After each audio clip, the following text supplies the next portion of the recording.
more free trade. I mean, I know that gets a bad rap these days, and people say, well, they're taking advantage of us. It's not the same rules of the game. And there's some truth to that, don't get me wrong. But at the end of the day, it's been one of the best ways to provide more peace on the foreign side of things whenever you have more foreign trade with our allies and everything else. And we've seen that throughout human history. I think one of the things that's really turned things around just in the last few years has been more of the isolation by America.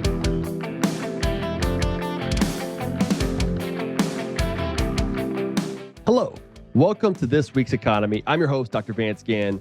This is episode 34. Thank you for joining me. I'm going to get right into it today. We got a lot to discuss and everything, so let's get to it. First, what were the economic policies that were not discussed during Wednesday's Republican debate? You probably watched it. I watched it. There was about an hour of just discussion about foreign policy, which is important, of course. And at the end of the day, we need to be ending wars to have more peace, to have more prosperity and everything else. And I understand that's easier said than actually done, given the situation, the terrorists and everything else that's happening. So I'm hopeful and praying that that situation will be over soon. But it took a lot of time. And unfortunately, I think there are still neocons who are out there wanting more wars instead of wanting more peace. And I don't want to see that. And so I'm hopeful that we can head in a different direction. And so what I'm looking for on the economic policy side of things is how do we better protect ourselves from a national defense security sort of situation through economic policy?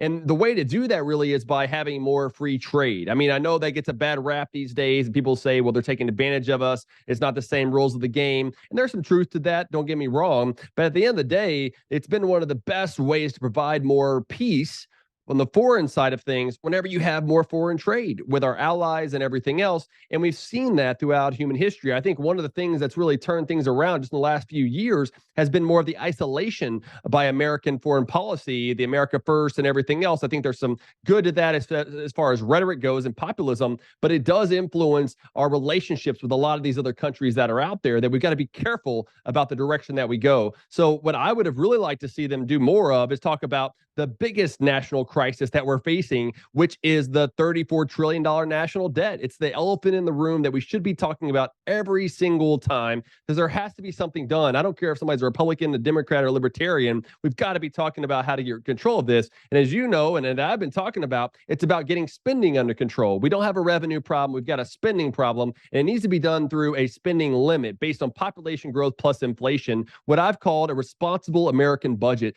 That's really what we need. If we hike taxes, the research and evidence on this is clear that we will have less economic growth, lower tax revenue, and it will not help the deficit. That's one of the concerns that I have with the balanced budget amendment, is that in a balanced budget amendment, the focus can be on tax hikes or spending cuts when really you need spending cuts, or at least reductions in the growth rate over time. It's another reason why I argue that tax cuts don't necessarily pay for themselves, especially in the short run. Over time, they may get more revenue from economic growth and incentives matter and all of that, and the Laffer curve and things of that nature. But if you're not focused on restraining spending, you're not going to balance the budget. Calvin Coolidge was the last one that really showed us how to do it, and we need more of that out there. Other foreign policies or other types of policies that should have been discussed as far as economic policies are how do we get more tax reform, get rid of corporate income taxes, things of that nature, and really start to shut down a lot of these government programs, get rid of a lot of the bureaucracy that's out there. That's really how we can reduce the size and scope of government that's infiltrating our lives. And so I would like to see that more from a lot of these Republican candidates. I think Nikki Haley has talked more about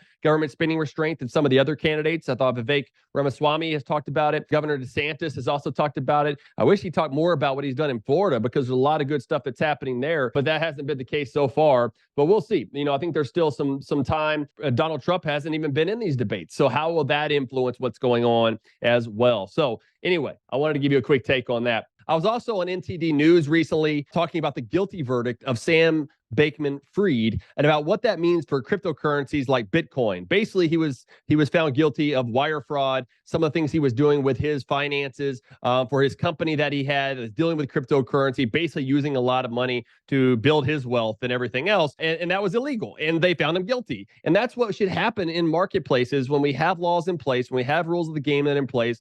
If someone's doing something that's illegal, then they should be found guilty, and that's what happens here. Now, some are concerned that this is going to influence cryptocurrencies more broadly, but what I say is no, that should not be the case. It may in the short run, but not over time, because look, this was an illegal activity that was taking place no matter which market that it was in. And so if anything, this should better give you more confidence that if something bad's happening in the crypto market, that's going to be weeded out as well. Now, there may be some changes that need to be made in the laws and everything else. I'm not going to get into all that, but I do think that we need with cryptocurrency is competitive currencies, given the devaluation of the dollar and everything else that's happening with our budget situation I just talked about and the foreign issues as well. We're going to need some competitive currencies, and these types of currencies like Bitcoin could be one of those moving forward. So don't miss my recent episode on that on NTD News, and you can also find it on YouTube. And look, at the end of the day, how also could Biden's EO, his executive order for AI, influence you? Well, there's just a lot of rules and regulations that's supposed to protect you from AI.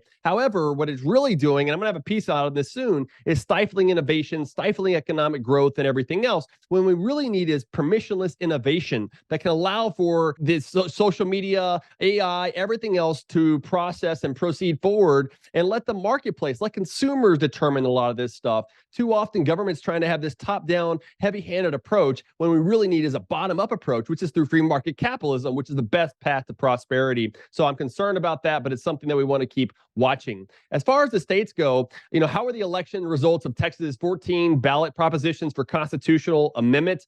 Well, all 13 of the 14 passed pretty overwhelmingly overall when you look at them. The only one that didn't pass was Proposition 13, which is one that would have raised the retirement age for judges from 75 to 79. I don't know why they would want to do that, but that one did fail, which was a good thing.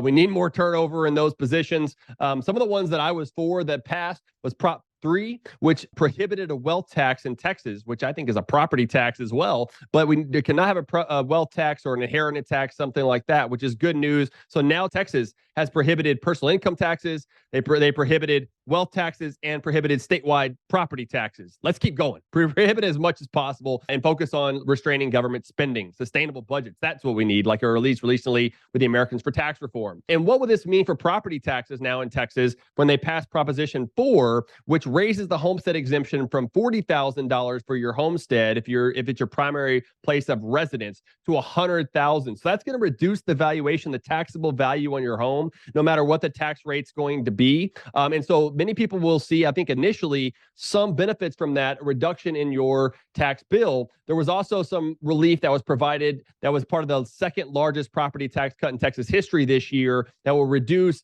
the property tax rates for schools by about 10.7 cents. And so that together was $12.7 billion between the homestead exemption increase, which influences school property taxes, and the lowering of the tax rate. That will help you overall. But my concern is, though, for a lot of the Republicans across Texas, is they're coming out saying this is the largest property tax cut ever. You're going to see $1,300 to $1,400 in savings on your bill. But the problem with that is that many people are not going to see that relief on their bill this year or any other year, because what that is just the relief that you're seeing on your school property tax. That's only half the property tax burden in Texas, when the rest is cities, counties, special purpose districts, and a lot of those are going to keep going up. Some of the propositions that were passed across the state were also billions of dollars worth of new INS debt, basically debt for schools, to build, athletic stadiums, football stadiums, right? New schools, that may actually be needed, but that's going to be a lot of new debt that will increase the amount that we owe for property taxes, especially in those local areas. And so I think what this is going to do is it's going to eat away all the increases in spending and taxes by all these other local governments are going to eat away of the relief that was provided by the legislature. It's another reason why I think they should have put all the money, the $12.7 billion, really they needed closer to $21 billion to be the largest in Texas history, but that would have provided and use all that for reducing school property taxes. That would have provided the most relief for everyone, not just those with a homestead, but renters, those with other property, business owners. Everyone would have got that relief instead of picking winners and losers like they did. So that's what you can expect there. The Fraser Institute released their Economic Freedom North America report using 2021 data. And what does this say about economic freedom in the states? That it's been reduced a little bit. When you look at 20 and 21, New Hampshire moved back to number 1, with Florida moving to second place now. Tennessee is third.